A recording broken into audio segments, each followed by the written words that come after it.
Pendant 15 ans, j'ai été wedding planner. J'ai organisé des centaines de mariages. Mais plus que ça, j'ai été la confidente de ces couples, de ces familles. J'ai vu leurs émotions à nu, j'ai senti leur peur, leur joie et leurs doutes. Et chaque fois, j'ai trouvé des solutions. Aujourd'hui, je suis là pour vous. Chaque semaine, je réponds à vos questions, sans tabou et avec toute mon empathie.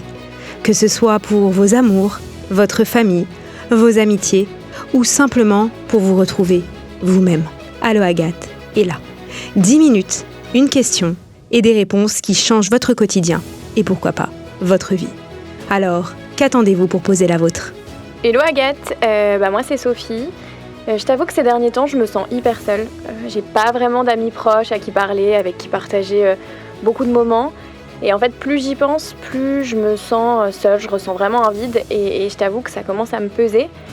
Je sais pas vraiment par où commencer pour créer des relations sincères. À vrai dire, je sais même pas si j'en suis capable.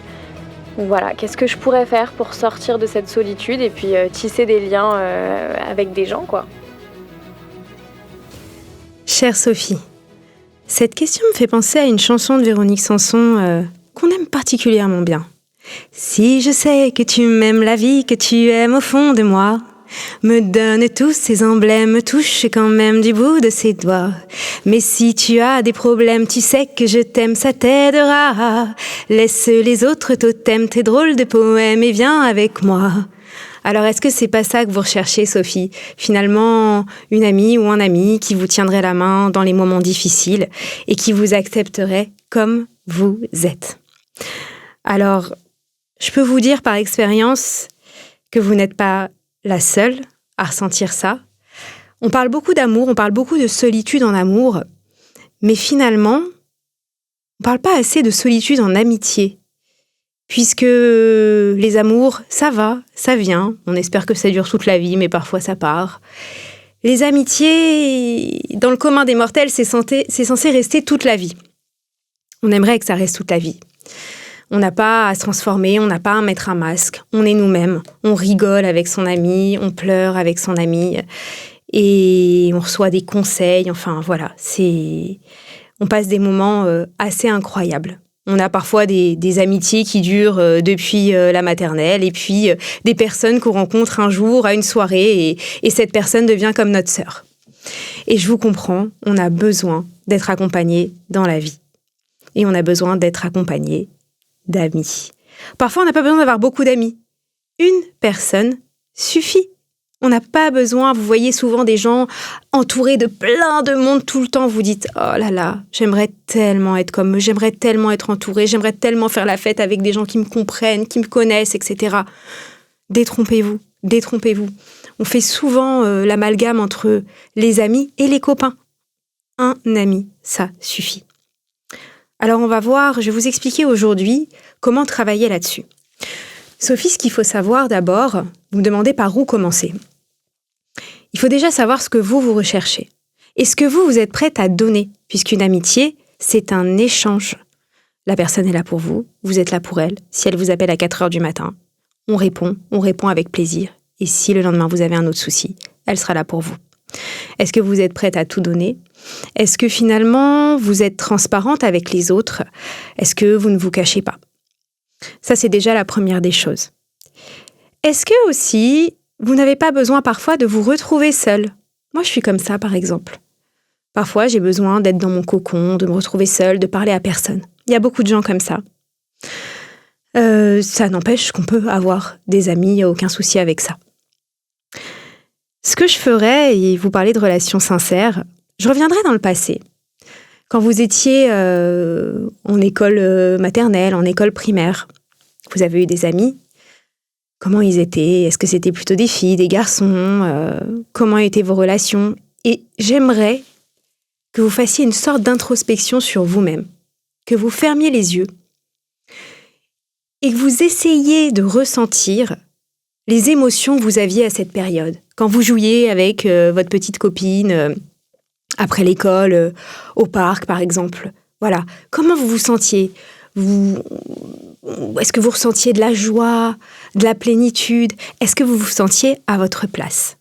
Vous allez ressentir cette émotion Et vous allez prendre un petit carnet comme j'ai là, et vous allez écrire, voilà, moi, ce que je voudrais ressentir, c'est cette émotion. De la joie, de l'amusement, de la surprise, peu importe. Et après, vous allez y penser tous les jours. Et je suis sûre que vous allez attirer une personne qui vous fait ressentir ça. Ça, c'est la première des choses. Ensuite, peut-être que vous avez de la famille, peut-être des cousins, des cousines qui sont de votre génération, à qui vous ne parlez pas ou à qui vous ne parlez plus, avec qui vous pourriez renouer des liens. Voilà, ça, tout simplement. Parfois, vous savez, la bonne personne, elle est juste à côté de nous.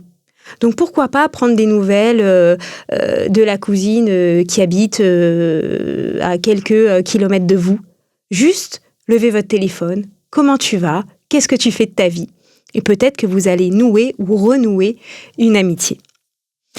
Ce que je vous propose aussi, pour moins vous sentir seul, c'est de mettre en place des activités.